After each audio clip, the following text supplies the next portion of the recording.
Olá pessoal, vamos lá para mais uma aula gravada, né?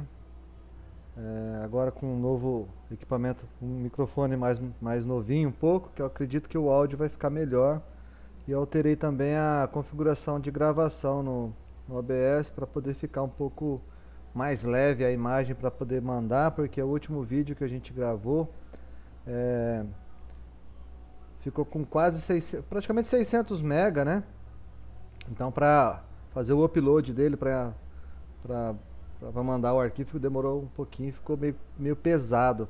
Né? Então vamos tentar fazer com que esse vídeo, talvez a qualidade não fique tão excepcional, mas o áudio acredito eu que vai ficar melhor, tá bom?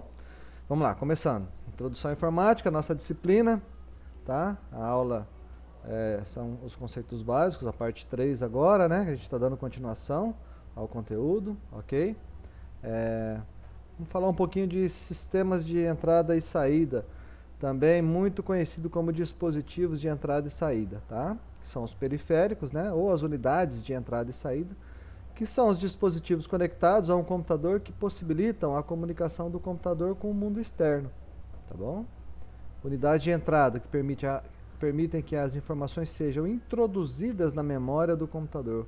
Quando fala memória aqui, pode ser a memória de armazenamento, o HD, o pendrive, né, até a própria unidade externa aí, tá, de armazenamento, ok?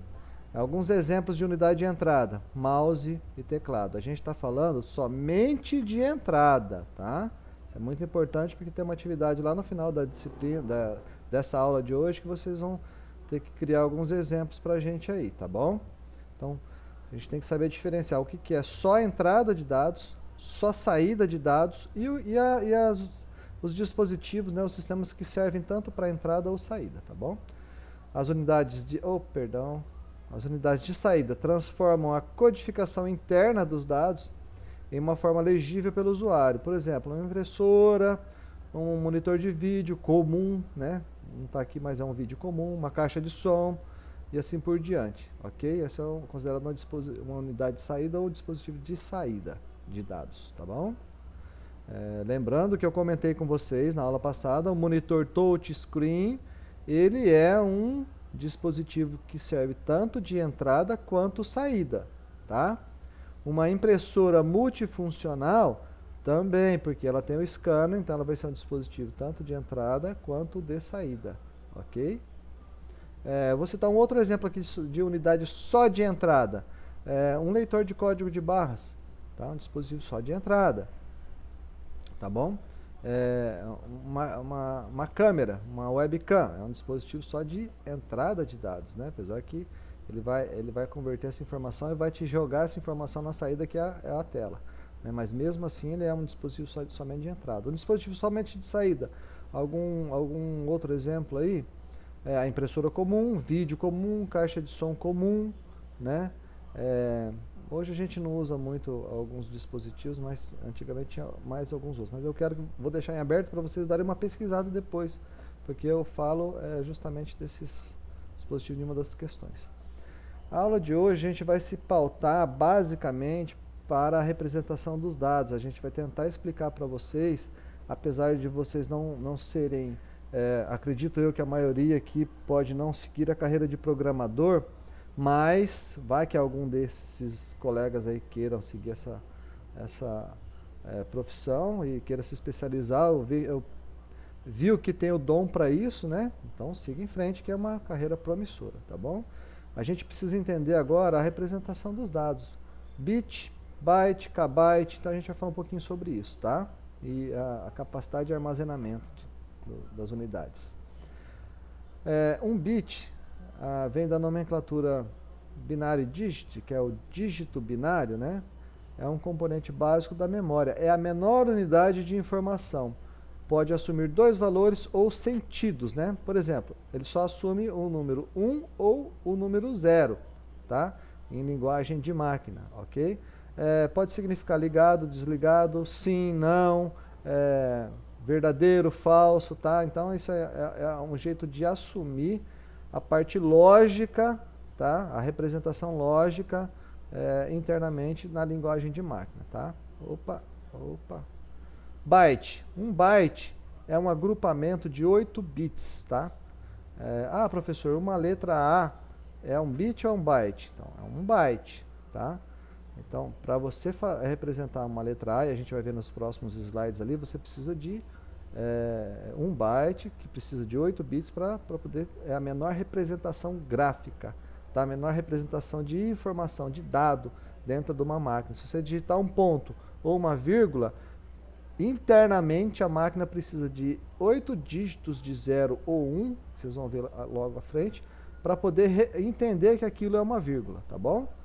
Então, um byte é um agrupamento de 8 bits, tá? Normalmente corresponde a um caractere, uma letra, um dígito numérico, um caractere de pontuação, algum símbolo, alguma coisa nesse sentido. Com um byte é possível representar-se até 256 símbolos diferentes, ok? Então, não é só o vocabulário nosso alfabeto, não. Ele representa vírgula, acentuação, ponto e assim vai. Então, são 256 símbolos diferentes, tá bom? Códigos de representação de dados. Caractere é a unidade básica de armazenamento na memória dos sistemas, tá? O armazenamento de caracteres como letras, algarismos e outros símbolos é feito através de um esquema de codificação. Tem algumas tabelas, tá? Por isso que a gente fala em codificação. Certos conjuntos de bits representam certos caracteres, bastante utilizados, os que a gente mais usa, né? A tabela ASCII, depois vocês podem pesquisar aí o que é a tabela ASCII, vocês vão perceber que é um monte de símbolo, tá? Podia até ter colocado no slide aqui, bobeei como exemplo aqui, mas vocês podem pesquisar no YouTube aí que vocês vão achar bastante, ou no Google mesmo, tá? EBCDIC ou Unicode, tá bom? A ASCII, a American Standard Code for Information Interchange, é um código utilizado pela maioria dos microcomputadores, tá bom? Até para a gente fazer, quando vai digitar fazer algum programa na unha, a gente usa bastante tabela ASCII aí, tá? Por exemplo, eu comentei agora um pouco com vocês, a letra A, quando você digita a letra A no teclado, a sua máquina ela não está vendo a letra A, ela está vendo isso daqui, ó, um conjunto de 8 bits, tá? Que é 1 byte, tá bom? Então, isso aqui internamente é o que a máquina está vendo, tá? A letra Z, ele vai mudar esse conjunto aqui, tá? Eles vão mudar esse conjunto para a máquina poder entender. Então, cada um dos 256 unidades de representação vai ter um conjuntinho aqui de zeros ou 1. Então, por isso que às vezes a gente vê uma imagem que representa a informática, quando você pesquisa informática, aí vai lá no Google, lá pesquisa informática e vai lá em imagens, você vai ver várias imagens lá que tem só representação de zeros em 1, normalmente uma tela verde ou preto e branco lá, uma figura, né, como se fosse zeros e 1 correndo dentro da máquina, dentro do circuito integrado. Então é por conta desse entendimento que a máquina só vê isso, tá? Ela não vê a letra A, a letra B, a imagem é convertida em caracteres assim, binários, tá bom? Então hoje a gente tinha que falar sobre unidades de medida, quantificar a memória principal do equipamento, indicar a capacidade de armazenamento, disco, CD, etc., em bytes, tá? Então 1 kbyte, que é 1 kilobyte, representado por 1000, 2 elevado a 10, que é 1024 bytes, tá bom? Ali logo à frente vocês vão ver um pouco melhor a escala de representação para ficar mais claro. Ah, professor, mas um bit é composto de 8 bytes, tá? Então por que não é de 8 em 8? Não, é só esse primeiro degrau, tá? Que vai de bit para byte, que é 8. Depois é tudo 1024, é tudo elevado a 10, elevado a 20, elevado a 30, é de 10 em 10. Então, 1 kbyte tem 1024 bytes. 1 megabyte tem 1024 kbytes. 1 gigabyte tem 1024 megabytes. 1 terabyte tem 1024 gigabytes. Então é um escalonamento em sequência assim. O único que faz o pulo de 8 é o do bit para byte. O restante, na sequência, é tudo a escala de 1024, tá bom? Então vamos lá, vamos tentar entender um pouco melhor isso para ver se fica mais claro na cabeça de vocês. Você com certeza já escutou esses termos. Kbyte, megabyte, gigabyte, terabyte e assim por diante, né? Tem mais alguns nomes aqui que quem não ouviu ainda eu vou colocar numa tabela mais na frente ali, tá? Então vamos tentar aprender a diferenciar isso daí? Beleza. Olha só, os equipamentos eletrônicos para processar as informações trabalham com um sistema numérico chamado de sistema binário ou às vezes sistema digital, tá? Nesse sistema só existem dois algarismos, o 0 e o 1. A combinação desses dois algarismos pode significar qualquer letra ou qualquer número que conhecemos, como por exemplo a letra A, que eu comentei agora há pouco, ou a letra H e assim por diante, tá? Então dentro da máquina só vai ver zeros e 1, tá? Então, para cada caractere que existe em todos os idiomas, existe um equivalente valor binário que representa para o computador, certo? Na época houve uma padronização entre os fabricantes, tomando em consideração também os diferentes idiomas, criando assim um código internacional que atribui a cada caractere uma palavra binária e que o computador possa compreender, tá? Então, um bit é a menor unidade perceptível ao computador. Varia apenas entre a existência ou não de um sinal elétrico. Lembra que eu falei, ó, tá ligado ou desligado? É como se fosse pulsos elétricos. Mas isso a máquina trabalha isso com pulsos, né? Tem energia, não tem energia, só que na velocidade da luz praticamente. Então, por isso que é muito rápido o processamento. Então, por isso que quanto mais processamento, mais poder de processamento tem, mais rápido o computador fica, porque a capacidade dele fazer essa absorção desse sistema binário é mais rápida, tá bom? Então, um byte é a informação correspondente a um caractere, que é a representação gráfica de um byte. Uma letra, ou um algarismo, ou um símbolo, tá? Os bytes são unidades de medida de informação, assim como o metro mede a distância. Litro mede a capacidade de grama, e grama mede a massa, perdão. Litro mede a capacidade e grama mede a massa. Aqui no nosso país, né, gente? Porque né, em outros países aí a medição é feita de outras formas, né? Por exemplo, nos Estados Unidos, você vai no mercado, lá você vai comprar 1 quilo de tomate, você não vai ver quilo de tomate, lá é pounds, né? É libra, né? Então a unidade de medida para a informática já foi universalizada, tá? Então ela é padronizada, já é diferente da gente do que outras unidades de medida e como isso é feito nos outros países, tá? Um byte mede informação, portanto, tudo que for guardado no computador terá uma estrutura baseada em bytes. Seja um texto, uma foto, uma música ou um filme, mediremos o seu tamanho pela quantidade de bytes utilizado na sua criação. Então, olha só aqui na imagem aqui do lado. Um bit é uma unidade só, ou o número 1 ou o número 0. A gente começou agora há pouco, né? Então, um byte é composto de 8 bits. Então, para fazer uma letra, a menor unidade de medida que tem, para o computador entender, ele tem que ser composto de 8 bits, ou seja, 1 byte, ok? Então, quando a gente tem uma palavra, isso aqui vai se estendendo, um monte de zeros e uns, porque é a combinação que o computador vai fazer. Então, o computador trabalha matematicamente com cálculo, tá? Ele foi aperfeiçoado através dessa linguagem binária, tá bom? Então, um bit é um 0 ou 1, e um byte é composto de 8 bits, tá? Vamos seguir aqui, ó. Se todas as informações digitais nos computadores são armazenadas nas memórias, então a capacidade de armazenamento das memórias estão medidas em bytes, certo?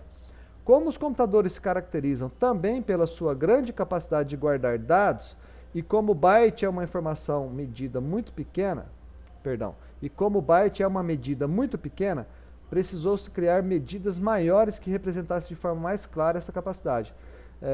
Vejamos as medidas que foram criadas. Então, olha só. Não dava para a gente ficar calculando só em byte. É como se quanto mais informação você precisasse, mais memória você fosse utilizando, conforme os programas foram se aperfeiçoando, você precisava de maior capacidade de armazenamento. A criação e a evolução da parte de software, tá? Fez ser obrigado a criar essa representatividade em outras nomenclaturas também, para ficar até mais fácil de você saber o quanto de espaço de armazenamento ou de processamento determinada informação ia precisar, tá? Então, 1 kilobyte é composto de 1024 bytes ou 210 que é igual a 210 bytes, no caso, né? Eu não entendi esse daqui que ele colocou. Devia até ter tirado, mas é importante essa faixa da frente, tá?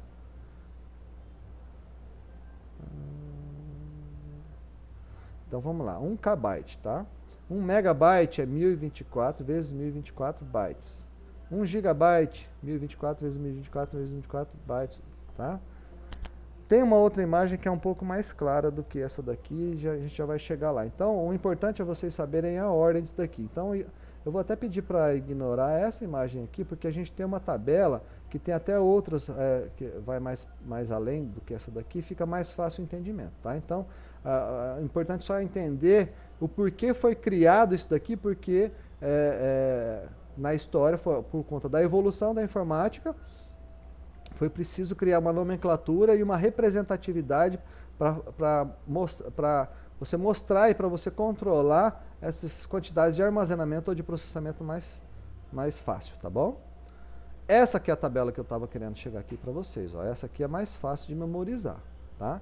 Então olha só, não precisa nem memorizar na verdade, né? Se vocês quiserem só ter essa tabela ou só dar uma olhada para você saber essa sequência aqui, ó, e saber como é que uma coisa sobrepõe a outra, tá? Então um bit, tá? Um bit, que é sempre representado pelo B minúsculo, tá? É uma unidade só, ou 0 ou 1, tá?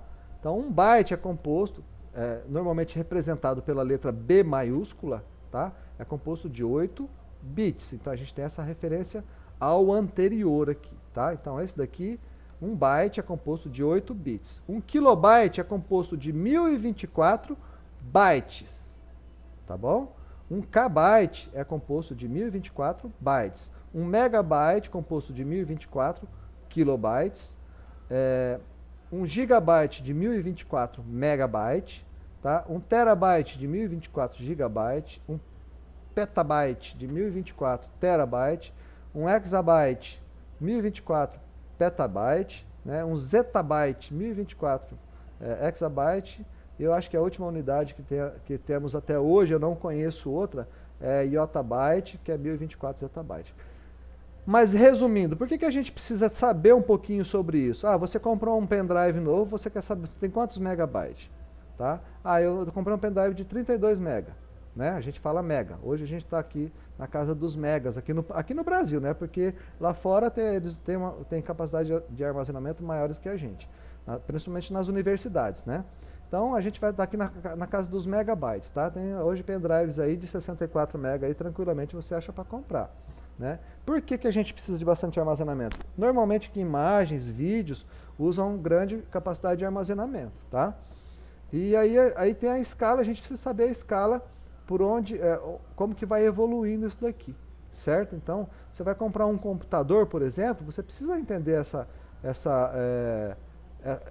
essa conta aqui. Então, quanto mais megabyte tiver de armazenamento no HD do seu computador, mais coisa você vai poder guardar nele, ok?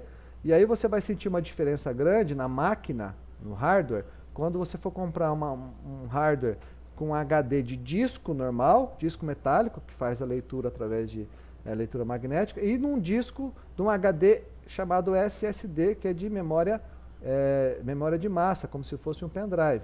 Então, normalmente um HD SSD ele é muito mais rápido, custa mais caro, e quando você encontra ele em notebooks ou em computadores novos, provavelmente você vai pagar bem mais caro, com a capacidade de armazenamento bem menor. Tá? Por exemplo, você compra um computador com HD de disco aí de, sei lá, não sei como é que está hoje, de 500 GB, entendeu? Ou de 2 teras. Você compra um notebook ali com um disco rígido, com HD, tá? Que é onde faz o armazenamento de metal, aquele HD tradicional ali, de 2 teras, mais barato do que um HD SSD de 1 tera. Tá? Muito mais barato, é uma diferença muito grande, tá?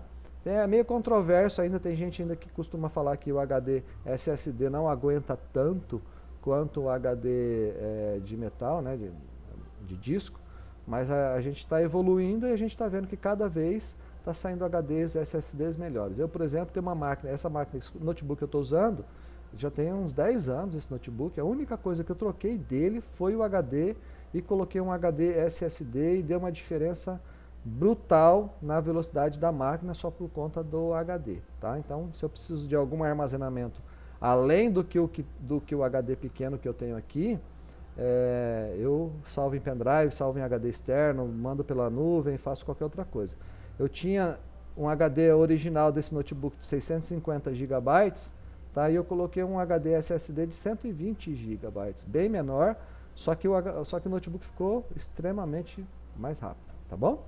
Então o conteúdo de hoje está quase terminando. Vamos lá para os níveis de memória, que são as diferentes velocidades de acesso, né? Então, quanto maior a quantidade de memória de armazenamento, maior for o HD da sua máquina, tá? Por exemplo, aqui nessa pirâmide, o que está na base aqui normalmente são HDs removíveis, são unidades de backup, eles são mais lentos. Então, quanto maior for a unidade, mais lento vai ser, tá? Então, a unidade auxiliar, que normalmente é o HD normal da máquina, normalmente tem uma capacidade menor do que as auxiliares de backup, tá? A memória RAM, que com certeza é bem menor do que as memórias auxiliares, tá? Que a memória RAM é aquela volátil, que a gente só usa para o que a gente está vendo naquele momento. E a memória cache, que normalmente a gente só observa ela no processador, às vezes em placa de vídeo e às vezes em algumas placas mães, tá? Mas a memória cache é uma memória bem menor do que a memória RAM também, tá? Então a memória cache, que é a memória de altíssima velocidade de acesso, que ela já está praticamente dentro do chip do processador, tá? Acelera o processo de busca de informação na memória, lógico, né? Quanto mais memória cache aqui, mais eu consigo trazer para cá e mais rápido eu faço a troca de informação. Então é mais rápido eu trabalhar com a informação que eu estou aqui, ó, vamos supor que o processador está aqui em cima. É mais rápido o acesso aqui, né, e fazer esse cálculo, essa informação aqui, do que ele ter que vir aqui, pegar da memória auxiliar, trazer para a memória RAM, para depois fazer esse caminho aqui, porque ele vai usar essa comunicação aqui através do barramento da placa-mãe. Então as estradas de comunicação daqui tá trafegando através do barramento da placa-mãe. Então isso aqui, apesar de ser tudo energizado, né, tem uma demora que faz uma diferença muito grande, tá? Ainda falando de memória cache, né, acelera o processo de busca da informação na memória, localizada logicamente entre o processador e a memória principal, tá? Pode tanto integrar o microprocessador, que é o cache interno, como consistir de chips adicionais instalados na placa-mãe, tá, do microcomputador, tá? O tamanho tipicamente pequeno, que é o que eu comentei agora há pouco, né? E depois a gente tem as memórias auxiliar e a memória auxiliar backup, que são os discos, CDs, fitas, né? Discos aqui, o próprio HD, às vezes tem HD externo de memória auxiliar. Hoje não está usando tanto fita nem CDs, né? Não sei se ainda grandes empresas usam fita por conta da grande capacidade de armazenamento, não pela velocidade, nem nada, tá? Mas já está sendo abandonado, normalmente são unidades de HD de backup, tá? Já evoluiu bastante, então são consideradas memórias auxiliares, alguns HDs de backups, ok? Então, olha só, quando a gente vai comprar um computador, aqui tem um exemplo de anúncio de computador. Então, eu vou comprar um notebook com processador Intel Core i3, né, de tantos gigahertz. Aqui é a velocidade que o processador consegue fazer os cálculos, tá? Fazer a troca de informação, fazer a parte lógica dele, tá bom? Eu quero com memória RAM de 4 GB, né, um hard disk, um HD, né, de 320 GB, um drive óptico, não se usa mais drive óptico, né, mas tudo bem, está aqui um modelo mais antigo, né? Uma tela de 15.6 polegadas, um webcam embutida e o Windows 7 profissional. Então, isso aqui é uma configuração, gente, já um pouquinho ultrapassada, tá bom? Então, a gente ainda tem, mas um i3, tem várias famílias de processador i3, tem as mais novas e assim por diante, tá? Então, na hora que você for montar um computador, você vai ter que observar principalmente processador, memória e HD, tá bom? Esses três itens que faz a velocidade do computador hoje em dia, ok? Atividade. Com base no conteúdo abordado, responda 3 questões. Olha como eu estou sendo bonzinho, hein, gente? 3 questões propostas utilizando o layout padrão da FINAM, que é esse layout que a gente está vendo aqui agora, beleza? Quais são as 3 questões propostas? Está nesse último slide aqui, ó. Primeiro, eu quero saber qual a importância do conhecimento da informática para um técnico em administração. Não, perdão, pessoal. É um técnico, eu copiei isso daqui dos sistemas de informação gerencial. tá? Então me perdoe o erro aqui, mas depois se quiser até corrigir no slide, eu vou corrigir novamente antes de mandar para vocês, tá? Para um técnico ou para um engenheiro de produção, tá? Para que ele necessita saber o que é kbyte, megabyte, gigabyte, etc. Cite situações onde esse conhecimento pode ser empregado no dia a dia de um engenheiro de produção. Novamente o erro aqui, tá? Segunda questão, essa aqui foi eu mesmo que fiz. Descreva a configuração de um hardware, né, de um personal computer, um computador pessoal, da qual você gostaria de adquirir atualmente, tá? Se você ganhasse uma grana preta aí hoje para você comprar um computador dos seus sonhos, qual que seria a configuração que você escolheria para você atualmente, tá bom? Então, vamos colocar aqui essa configuração aqui. E a última pergunta é descrever 3 dispositivos somente de entrada de dados, 3 dispositivos somente de saída de dados e 3 dispositivos que sirvam tanto de entrada quanto de saída de dados, beleza? Vou corrigir só esse detalhezinho aqui nesse slide aqui, já estou mandando para vocês também, tá? Juntamente com o vídeo, beleza? Pessoal, por hoje é só, né? Eu não tenho outro conteúdo para falar com vocês nessa aula, mas agradeço aí a participação, aproveitem o conteúdo, façam a atividade, que é coisa simples, e até a próxima. Um abraço.